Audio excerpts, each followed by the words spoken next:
salon experience. And way back in 2022, when we launched the Salon Ministry, we were very particular that very valid question. Salon industry is very competitive right now. So if you ask me to run a successful salon operation, so it's a combination of good service quality, highly skilled and motivated experts. Salon businesses face right now, and how should they overcome them? So the biggest challenge for salon industry are retaining the trained staff, and in particularly the experts, rising operational cost, and What is a good benchmark for salon guys to keep? generally of 1,000 square feet. Generally luxury salon setup will be somewhere around 8 million to 15 million, depending on to the location, depending on kind of the interior you wish to go. And if you want to set up a entry, we are totally bootstrapped. Financing and investor generally don't work in salon industry because the margins are close to 20-25%. And if you have to pay through dividend or Being more experienced. so there are stylists in market who are charging like 5 lakh rupees a month salary also. In our setup, we are offering the maximum salary of more than 5 years or 8 years or 10 years. But a good stylist is earning a base salary of close to 40 to 50%. Growth and eventually a part towards profitability. So 35 to 40% goes into the salaries. That's a benchmark. If you are managing your salaries in 35 Of to revenues? of revenue, I'm talking about total revenues, net of Okay. taxes. Okay. So net. Hi all, welcome to the Strategic Pulse. I'm your host Sudarshan Praveen. Today we have Mohit Gupta in the house. He is the founder of Salon Ministry and he will share his valuable insights on how to run a salon business successfully. Hi sir, welcome to the show. Thank you, Sudarshan. Thank you for having me over here and giving me an opportunity to be part of this edition of Strategic Pulse. Thank you sir. So you have over 24 years of work experience across various industries including insurance, MICE, and also please explain MICE, salon industry. What inspired you to transition from those kind of industries into the salon business and eventually starting Salon Ministry? So, well, I've started my career way back in 1999, and you can say practically I'm born and brought up in insurance industry. So, I was amongst the privileged professionals who have started the insurance, private insurance sector in India way back in 99-2000. Then over 11 years, I worked across channels, I worked across verticals, I worked across various levels, starting as a frontliner, then taking care of the middle management profile like branch manager, territory manager, and then eventually was handling the direct sales force channel at corporate level for one of the leading insurance companies. Having worked in 11 sector, I have honed my skill in leadership skills as well as the customer experience and the team building. So after a point of the time, then I realized that I could explore my abilities further in a entrepreneur kind of the profile where I can put up my expertise with a set of the freedom. That's how I got engaged with the Lakmé Salon. Coming from a service background, salon industry is something which naturally resonated with me. So I was very passionate about the customer experience. I was very passionate about team building, and that's how I decided to carry forward my journey into the salon industry. Then I worked with Lakmé Salon for almost 10 years. We have operated 3 salons for them, started our journey in Powai, then added another salon in Lokhandwala in 2014, then another salon in Kandivali in 2016. For like 10 years, 11 years, it was a very smooth journey with Lakmé.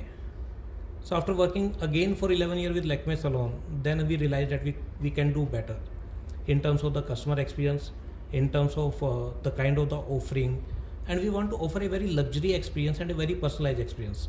That's how the salon industry evolves. So in 2022, we took a leap of faith and launched the brand Salon Ministry. Wow, that's very nice to hear. I also wanted to ask you, since like you mentioned, you are the managing partner at Lakmé Salon. How did that influence your entrepreneurship journey? So my collaboration with Lakmé Salon was very instrumental, shaping me as a salon professional. So when we talk about the Lakmé Salon is a brand which gives you a very umbrella kind of the feeling, but at the ground level you have to work on a day-to-day operation. So starting from building the salon, so it starts with the finalization of location, then building up the entire salon from the scratch, taking care of the interior work, then hiring the team, then coordinating with the Lakmé head office to train those professionals, sourcing the right kind of the equipment, sourcing the right kind of furniture, sourcing the right kind of products, and then putting up, combining all these efforts for the salon launch, taking care of the initial marketing, and then to run the operation on daily basis. So it has given me a very wide range of experience. Like in insurance, I was managing the sales part and a bit of the marketing. Over here, I was taking care of the procurement, I was taking care of admin, I was taking care of the marketing. So practically, I've evolved as a salon professional over 11 years. Wow. Okay. So when you initially started Salon Ministry, what was your vision and has it evolved over the years? So the vision of Salon Ministry was to redefine the salon experience. And way back in 2022, when we have launched the Salon Ministry, we were very particular that we want to offer a salon experience like never before. So Salon Ministry is a combination of three values, which is the expertise, experience, and excellence. When we talk about the expertise, a salon is known by the expertise. Any customer or any guest who is coming to salon, they are not coming for a cup of coffee or just to interact with me. They are primarily coming for the services. So we wish to offer the very tailor-made, very personalized kind of the services, customized kind of the services, where we thoroughly believe in consultation, we thoroughly believe in understanding the customer requirement, and then offering a very tailor-made kind of the solution. So expertise is the one pillar. Second one is the experience. So we believe in creating a very warm in-salon vibe, where customer don't feel it a very professional kind of the service setup. They feel it a very warm, very homely kind of that atmosphere. And the third thing is the excellence, where we say it's very easy to impress customer, but it's very difficult to impress peer. So we want to have a setup where our colleagues, the other salon professionals get inspired from us. So we keep on participating into the various contests, various exhibition, and keep on earning the awards, keep on honing our skills. So that's the kind of the excellence which we target for ourselves. So the salon business is pretty competitive. What do you think are the key factors that keeps a salon business successful?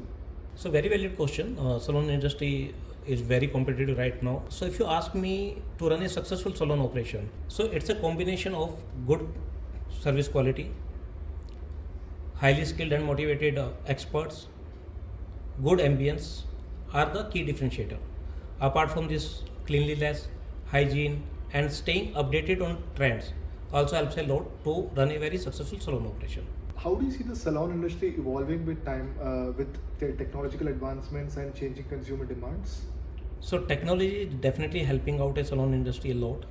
So managing product consumption is a key cost for us. So managing product consumption, technology is helping us a lot, where we are able to manage monodose in the last level unit. Apart from this thing, like with the help of the technology, now we are taking app-based appointments. It's very easy for us to track the employee performance, to retain the customer over a period of time, and to run a very smooth and viable loyalty programs. So technology is a major differentiator for a salon operation. Okay. What are some of the common challenges which the salon businesses face right now, and how should they overcome them? So the biggest challenge for salon industry are retaining the trained staff, and in particularly the experts, rising operational cost, and to meet with the unpredictable demand of the customers. Trends are changing in beauty industry very often, very fast, like every season, with fall season, with winter season, with summer season. And to meet these demands, you have to foster a very creative and very open culture in the salon. You have to give them the growth opportunities, and you have to train them on a very regular basis just to stay updated and to stay with the trend. What is your repeat customer rate, and is that a key metric which one should track? Absolutely. Repeat customer is very important into salon industry, not only from the revenue perspective, but only for the brand building kind of the perspective. So if a repeat customer is coming, they become your brand ambassador over a period of time. So right now we are working on almost 40 to 45% of the repeat customer. Wow. 50% customer we lose over a period of the time, because the customer get migrated to other cities. Sometimes they get migrated to, sometimes we lose them to other salons. But yes, repeat customers are very important for any successful salon operation. Like you mentioned, your repeat customer rate is approximately 45%. What is a good benchmark for salon guys to keep? Generally, salon industry works on 30-35%. Okay. The retention. Okay, so you're doing pretty well compared to this. So that's Because it's a nice. luxury salon setup, and we work like a family. As I have mentioned, that experience is one of the our core value.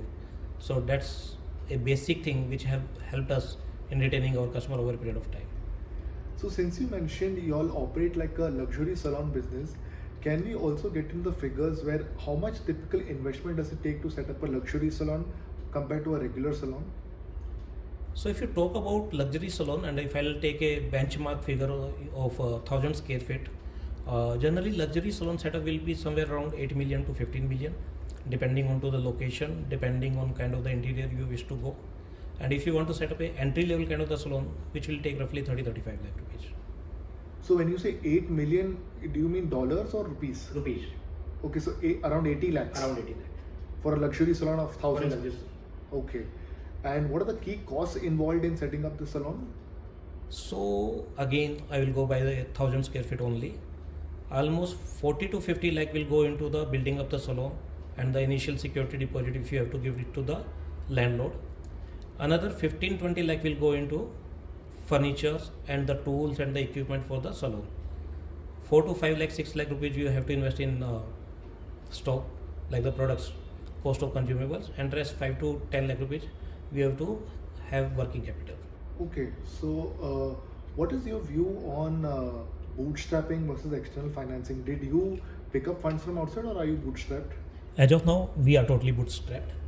Financing and investor generally don't work in salon industry because the margins are close to 20-25%, and if you have to pay through dividend or through interest, then it's become a substantial cost for a salon owner. So like you said, the margins are 20-25%. Are these net margins? Yeah, these are net margins. 20-25% if you are operating it on a the operational excellence has to be really high. Okay, and this is for both regular salons and luxury salons? Regular salons works on a margin of 35-40%. 35-40%. So if say somebody starting out, what advice would you give them to arrange this kind of funding? Because I believe even a regular salon 35 lakhs is a pretty big amount, and for luxury salon bootstrapping it at 80 lakhs plus is again a big financial amount. So if you ask me, we have started with some of our saving. We have taken some family loans with a commitment to repay it over a period of 18 to 24 months. And once you are established in the salon, if you are involved in the salon, you are able to achieve the working capital break-even kind of the point in 6 month time, right? Where we don't have to invest further. Initial 6 months we have to constantly put in some money.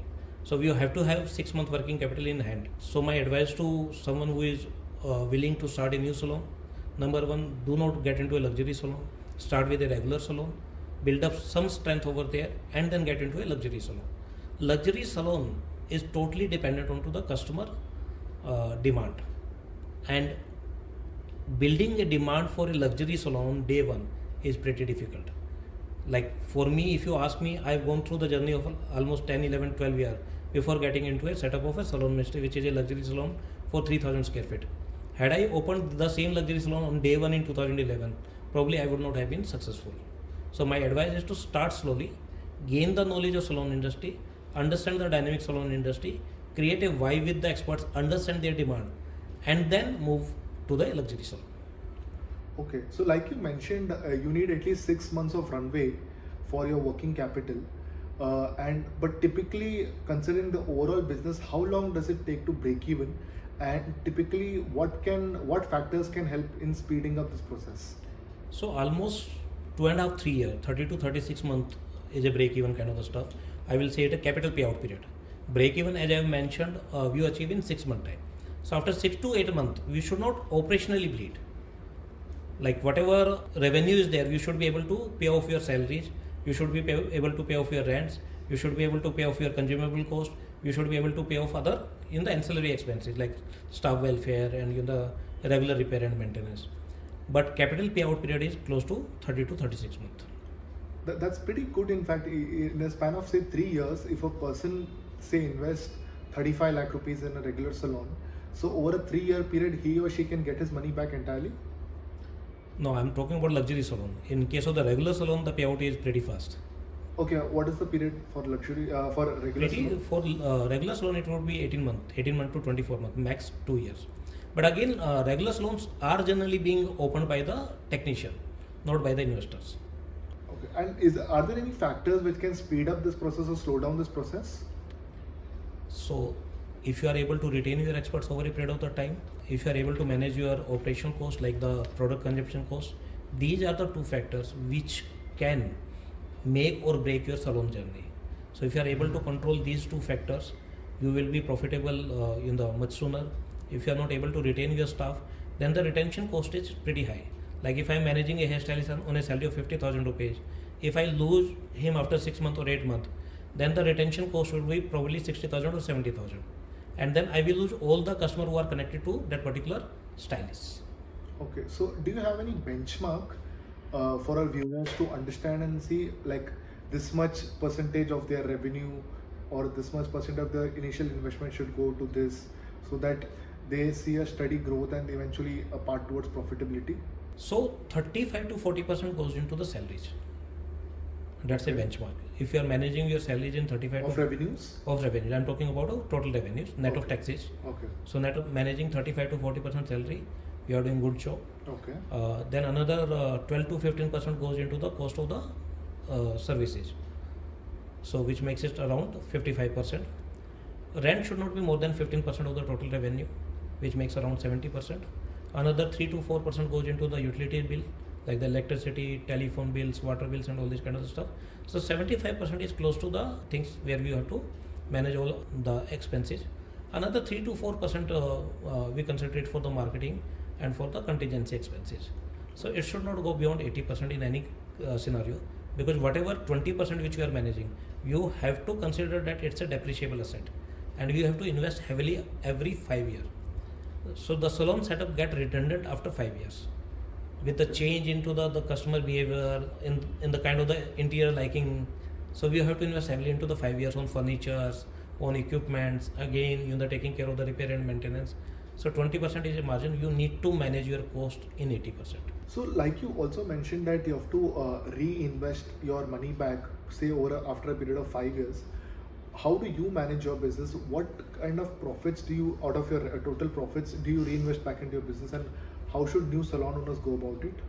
So basically my background is from finance, so I understand the contingency fund. So we have created a fund where we plow back certain profit to the expansion, and we retain certain profit for the same salon. So let's for example, if I am managing a earning of 20%, then out of that 20%, 5 to 8% will retain for the repair and maintenance, in case we have to rebuild the salon after 5 years or 6 years, 7 years.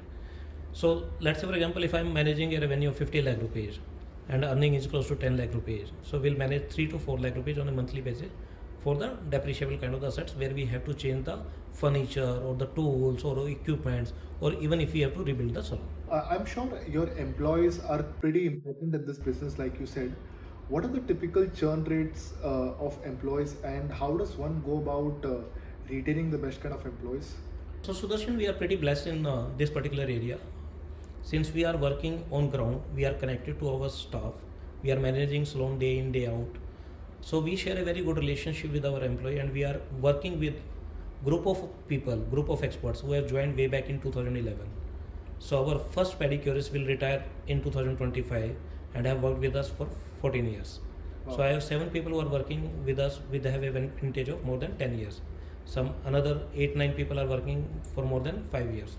But in general, salon attrition rates are pretty high.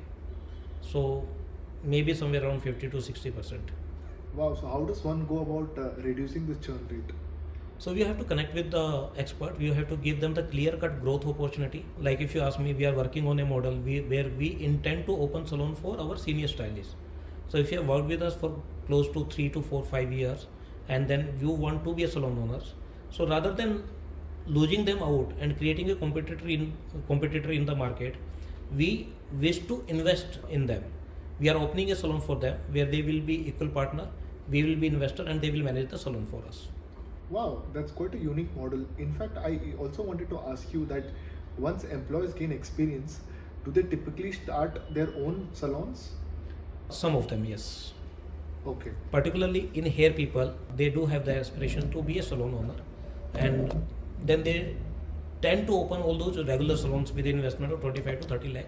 I will not say very premium kind of the salon, but yes, they do open salons. Since you mentioned about hairstylists, I'm pretty sure they are quite important. So, what kind of salaries do these guys usually get? That totally depends on the creativity. There is no vintage. There is nothing like that. You are working in industry for more than 5 years or 8 years or 10 years. But a good stylist is earning a base salary for close to 40 to 50,000. This is apart from commission and tips. So, how does the commission and tips strategy work? Generally, it's a target based kind of the profile where you have to do X percentage of your salary, and then you are entitled for a base commission, and it grows as your business grows. So normally industry works somewhere around 7 to 10% kind of the commission on service delivered. Since you mentioned you all have bootstrapped your business, and but I would also want to know your opinion that if one opts for external financing, how should they go about it, and what are the various advantages and disadvantages of that? So if you are pretty confident about salon operation, if you are not new to salon operation, then probably you should go into debt. There are loans available from MSME, Mudra loan and all, which you can gain in the percentage of 8 to 9%. So which you can pay off in next 2 to 3 years once you become profitable. Sharing equity probably will not help because external investor will bring their own point of view, and then they might not be connected to salon operation, which might hamper your productivity. So I will suggest that is a better option. Okay. With your extensive experience in the salon business, what are the various strategies which makes a salon successful? Number one, service quality has to be consistent. You cannot be a fluctuating kind of the experience. So I'll take an example of a restaurant. If you are going to a restaurant and if you are fond of a particular dish, the dish taste has to be consistent. It cannot fluctuate. The same thing is with the salon industry. The experience has to be consistent. Second thing, the team should be highly skilled. They should be motivated all the time. Cleanliness, ambience, like you have to change the ambience every 3, 4, 5 years just to stay updated, and ensuring that all the trending services are being offered to the customer. These are the key differentiator. Wow. Since you again mentioned about skilled professionals and hairstylists and employees, how does one go about hiring the best of them? Is there a way to go about hiring the best guys? So we generally hire people who have done some kind of the course in that particular field. Like there are academies who are offering in the courses in beauty, in skin, in hair. So we generally prefer those people who have gone through organized structured training. So Vidal Sassoon is there, Tony Guy is there. There are many national as well as the international training academy which are operating out of India, and they are producing good talent. I also wanted to ask you, since you mentioned on an average a hairstylist can make up to 50,000 rupees, what can the highest amount he or she can earn being more experienced? So there are stylists in market who are charging like 5 lakh rupees a month salary also. In our setup, we are offering the maximum salary of 1.5 lakh rupees. This is apart from commission and incentive. So, customer satisfaction, like you said, is one of the key metrics for running the salon business successfully. How is it like in Salon Ministry in terms of customer satisfaction? What kind of luxury experience do they face in? So if you ask about the Salon Ministry, it starts with the moment the customer park their car, we offer them the valet services. Then we are working with a very robust front desk operation. So we are working with 3 managers on the front desk, so that if the customer is quickly dealt with, we make them comfortable. Then it starts with the thorough transition from the front desk to the technical team take over. Then we believe into the consultation. It's a hardcore thorough consultation for good 5 to 10 minutes where we understand the need of the customer, and over here we believe in listening rather than advising. So we follow the process of ODPAC, which is like open the sales call, like we do the ice breaking session, what's your name, what's our name, and all these kind of the general question. Then we develop the sales call is all about listening to the customer, understanding their need, the problem which they are going through. Then we propose the solution. Basis those 3, 4, 5, 6, 7 questions, then we propose the solution. Then after proposing the solution, then we eliminate the doubts. If the customer have any doubt about that particular treatment or on costing or on commercials, we eliminate all the doubts, and then we close the sales call, and then we start the services. This is interspersed with the personalized interaction with me or my partner or with the senior salon manager, where we take care of the customer during the services. We ensure that the customer is not left alone. If the expert is doing the color mixing or doing other things, we fill in the gaps, we engage customer, and we offer a self-service part. Like, it's not only about a regular tea and coffee, we offer them the over-the-counter foods like the Powai is there, Maggi is there, Upma is there. If you want to have a protein bars or a chocolate, or even for that matter, if you want to have Haldiram Bhujia, everything is available over there. So popcorn is there. So all, we have our own signature lemonade.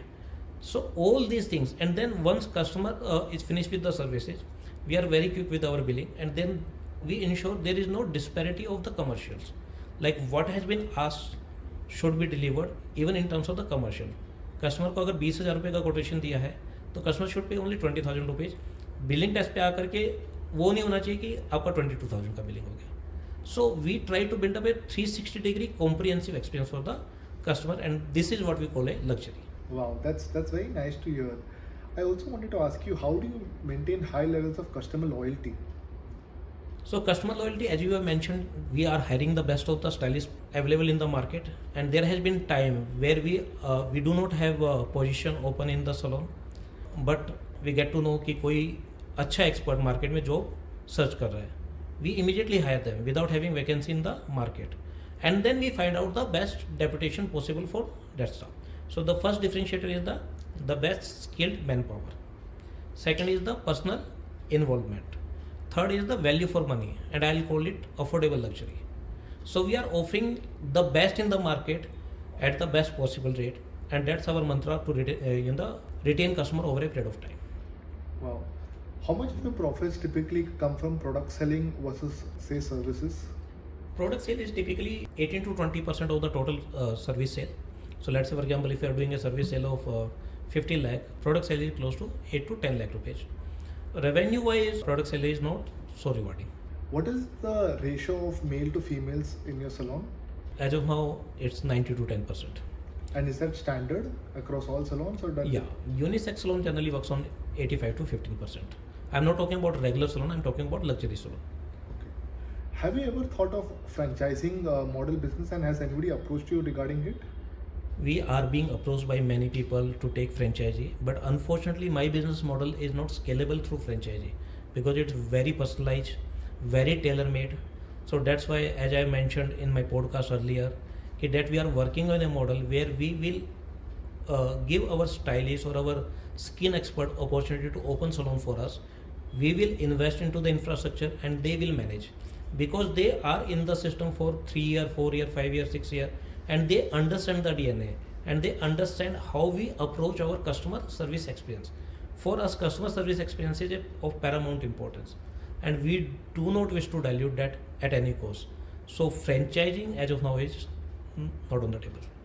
Can you share some examples where your employees eventually started their own salons and you helped them set it up, and in fact even invested and had some profit sharing basis on it? So as of now, we are working on the model. We have not opened any salon. By end of 2025, we intend to open 2 such salons. Okay. But right now, we don't have any such salon in operation. Okay. What's the average billing size in your salon? So for a luxury salon, average billing is close to 4,000 rupees A day? per ticket, per bill. Okay. So typically, as a benchmark, what can be a good billing amount per day? Per day, for a 1,000 square feet salon again, it should be roughly somewhere around 40 to 50,000 rupees.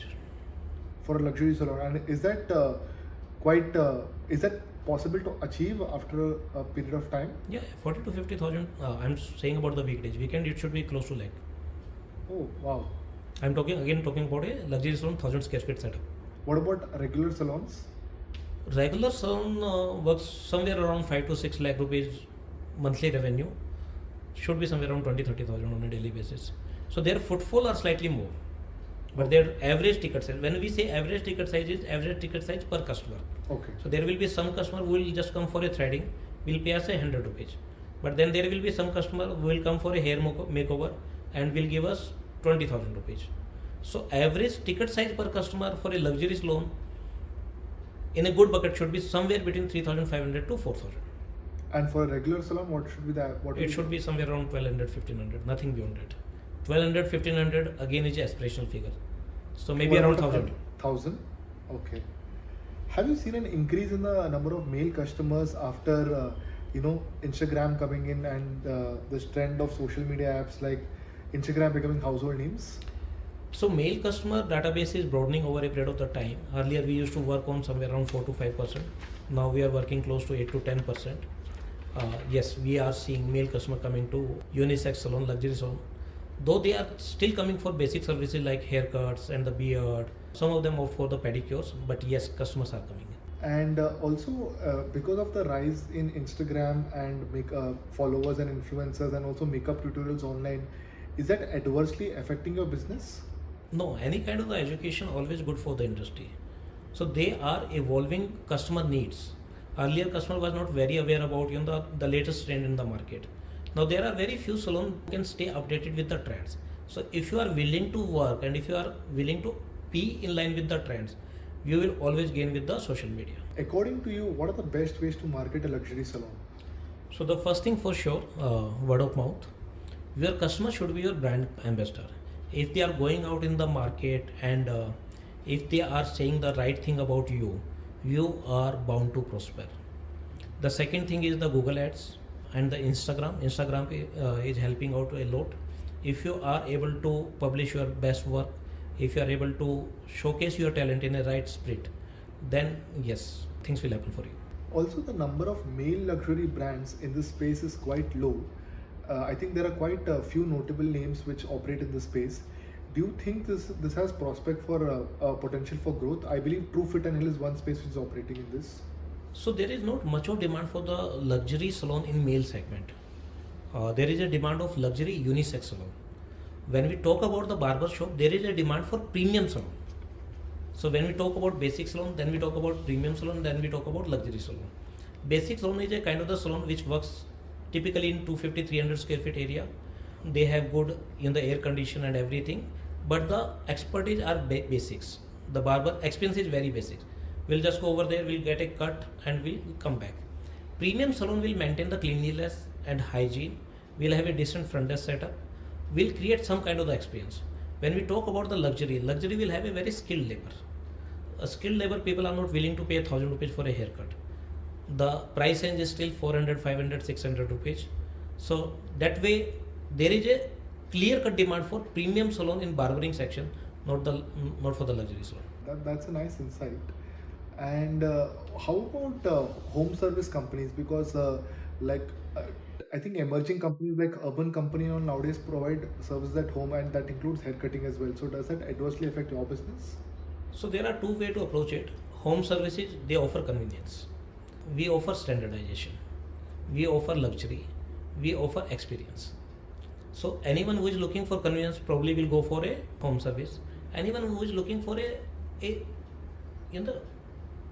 set of the expert is looking for expertise, then they will come to salon, because we provide the services in a very secured environment. There are people who are taking care of the technical stuff. In case of the home services, there are no escalation on immediate basis. We are totally dependent on the technical staff. Technical staff, whatever, they are not being groomed to take care of the emergencies.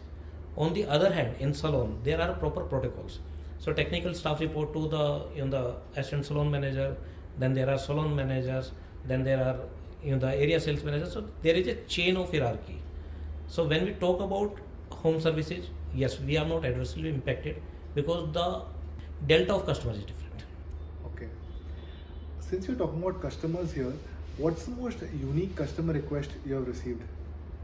Multiple customer requests.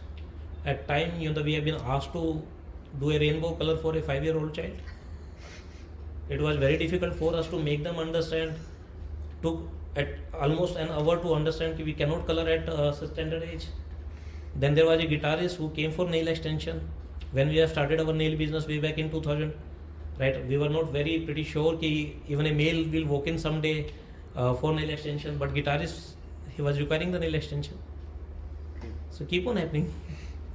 If you could give one piece of advice to your customer, what would that be? Trust your salon boss. Just trust your salon, trust the process.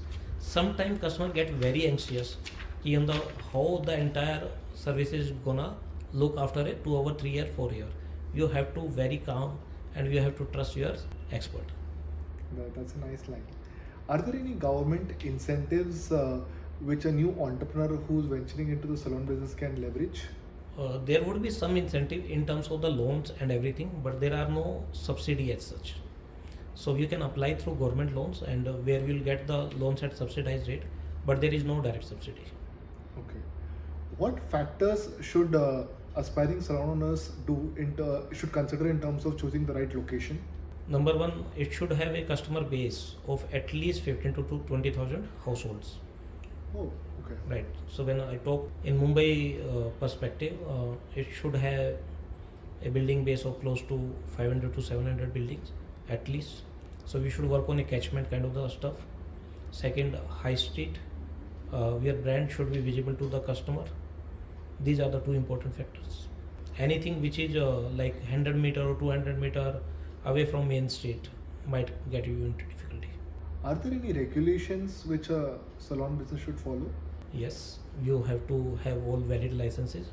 Like from BMC, you have to have a valid shop and establishment certificate. You have to have a health certificate. Signage is important. Then PPL, whatever music you are playing, that again is regulated. So you have to apply for a PPL license, and then GST certificate is there. So there are 4-5 licenses and legal framework where we have to work. What's your split between salon services compared to spa services? So spa and salon again are a different domain. Generally, spa customer will not come to salon and salon customer will not go to spa. Yes, we do a good business in hair spa, but body spa is like very sparse. Hardly we do in a month, maybe around 15 to 20 body massage. Vis-a-vis, if you talk about the facial, that will be in hundreds. What are the various changing trends which you have noticed in the salon industry over the past few years? So, as far as the trend is concerned, so I'll start with the skin. Skin, earlier people used to prefer more of the hand maneuvering, hand massages. Now people are preferring the services which are being delivered by machines. So that's a major trend which we have seen in last 2, 3, 4 years. Now waxing is out of fashion. People are opting for the LHR, which is the laser hair removal. Another very paradigm shift in the service industry. As far as hair are concerned, people are embracing their natural look. Earlier, every second customer used to come and ask us just do the straight hair. Now people are looking forward to they have a vibe with their natural hair. They do not want to do straight hair. They just want to maintain their natural hair, whatever texture is it. So how does one stay ahead of the curve and understand all these trends and also adapt with time? Participating in the exhibitions, visiting all the national as well as the international conferences, doing the regular trainings. We travel a lot, we meet salon owners, we participate in different exhibitions. So that helps us to stay ahead in the trend. Can you share a story which had a meaningful impact on your client? Multiple. So most of the time, sometimes we get to see people coming from a very humble background who have scored very well in academics and they have landed a good position in corporates, but they are underconfident. A good hair makeover helped them a lot, and we got a multiple like I will not say rewards, the recognized by the customer on that particular perspective. Before after पता चलता है कि एक customer जा रहा था एक senior manager profile पे रिक्रूट हुआ and she was not able to cope up with the corporate pressure, but the moment she changed her look, she was more confident, she was more presentable, and she scaled up like anything. That's nice to hear. How do your staff members stay updated with the trend? The same thing, trainings. So 2 man-days training are compulsory for every staff. 2 man-days training in a month. In a month. They have to go through organized training at least 2 days in a month. And how does one go about this organized training? Is there any workshop? So we work with the different in the brands. So we request those brands to arrange training for us. And in case some international trainer is visiting in India, then we pay the fees and we arrange the training for them. So there are international trainers who keep on visiting India, and they do very flash kind of the course, a 1-day training or 2-day training. So we arrange those training for them. Earlier you mentioned about a unique experience which a client asked you. Would you also like to share an experience where clients had unreasonable expectations, probably because of watching something on social media? So how do you overcome such situations? So we have to set the expectation right. That's why the listening to the customer, I mentioned the process of feedback. That have helped us. So whenever there is unreasonable expectation and we believe that this result we won't be able to achieve, we will be very very upfront and will decline the request. We will not get into the gray area. Okay. For us, it's a black and white. Either we will be able to deliver or we will not be able to deliver. And we want to stay true to our commitment to the 99.99%. There is nothing called 100%, but we want to stay true to our commitment. If we are committed that we will achieve this kind of the look in 3 hours, 4 hours, 5 hours, we will try to stick to the timelines, and then we will try to stick to the looks which we have committed to the customers. Even after giving your best, there may be some situations where the customers may not be entirely satisfied, or in fact they might be dissatisfied. So how do you handle such situations? So there is a proper customer resolution way where one of our senior partner get in touch with the customer. We request them to come back to the salon. We understand, we assess the situation. If that is being solved on the same particular day, we ask them to give us the time and we resolve the issue to the customer satisfaction. Sometimes you cannot do the hair treatment on the very same day. You have to take a gap of 1 month, 2 months, 3 months. Then we request customer to give us time, and then again we call them after 2 months, 3 months. But again, customer complaint is something which we handle at founder level. We do not leave it to managers. Okay. And that's why we are thriving on a Google experience of, if you notice our Google rating, in Powai we are managing a Google rating of 4.8 with close to 4,000 reviews.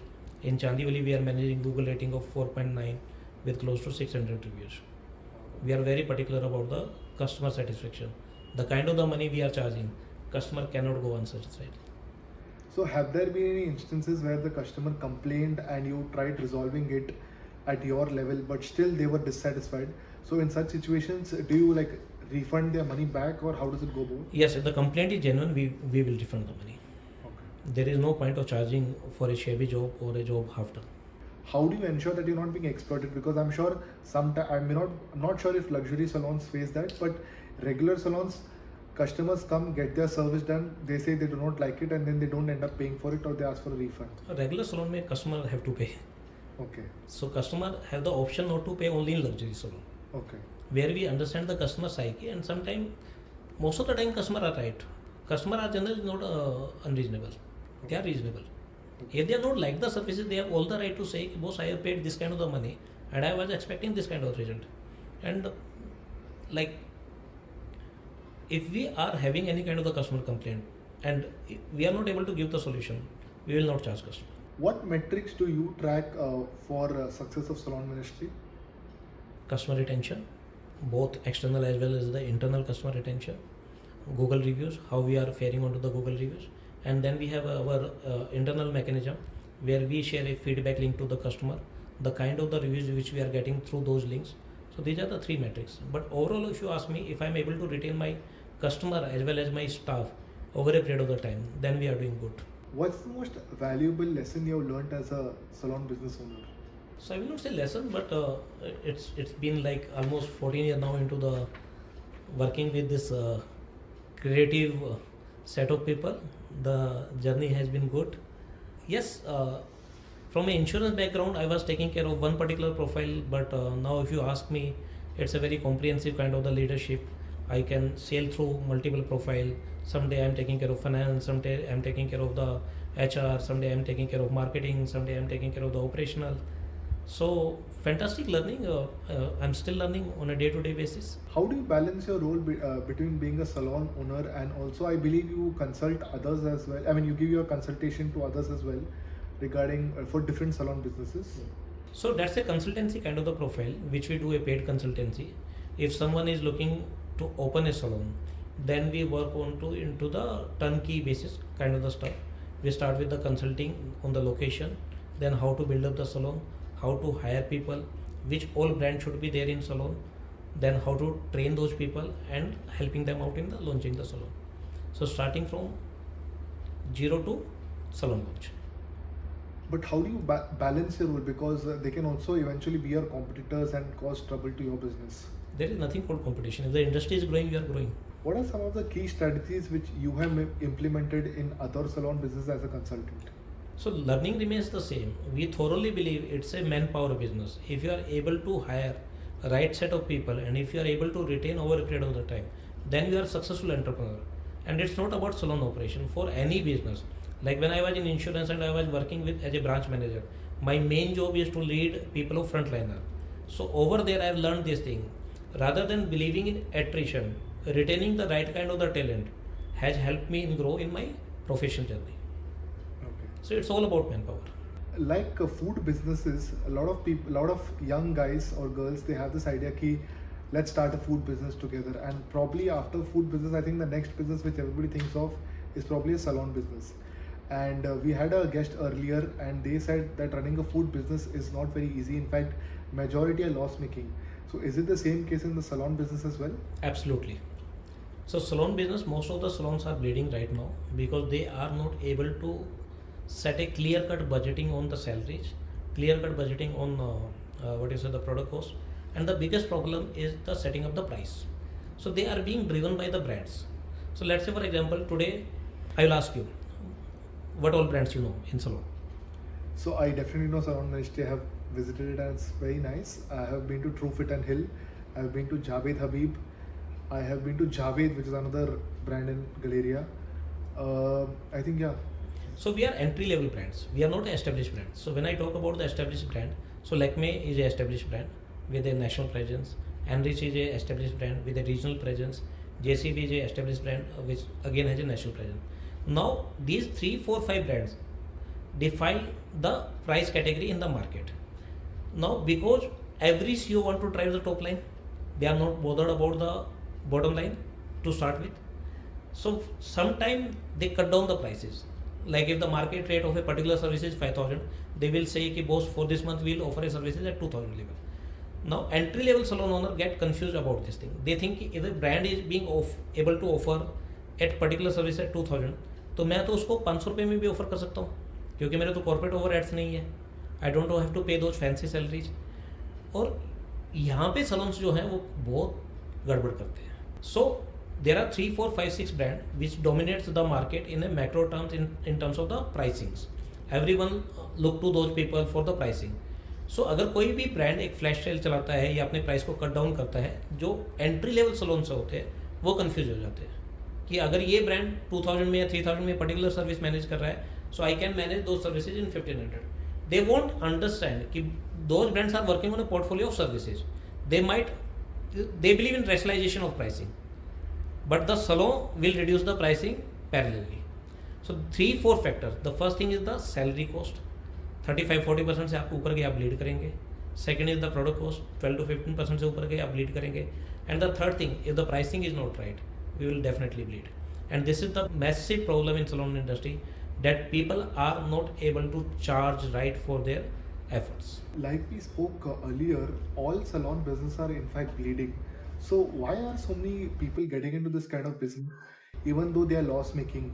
See, not all salon operations are bleeding. Many of them are bleeding, and we just see the positive side. We just see the salon which are getting opened up. कितने salon बंद हो रहे हैं. So अगर आज की date में 100 salon open हो रहे हैं तो probably 80 बंद भी हो रहे हैं. So the net gain is close to 20-30%, nothing beyond that. The second thing, why so many salons are opening up, because there is no entry barriers, there is no association, there are no certificates, there are no such licenses which are very difficult to take. As I mentioned, you have to work on 3-4 BMC licenses which any shopkeeper can take.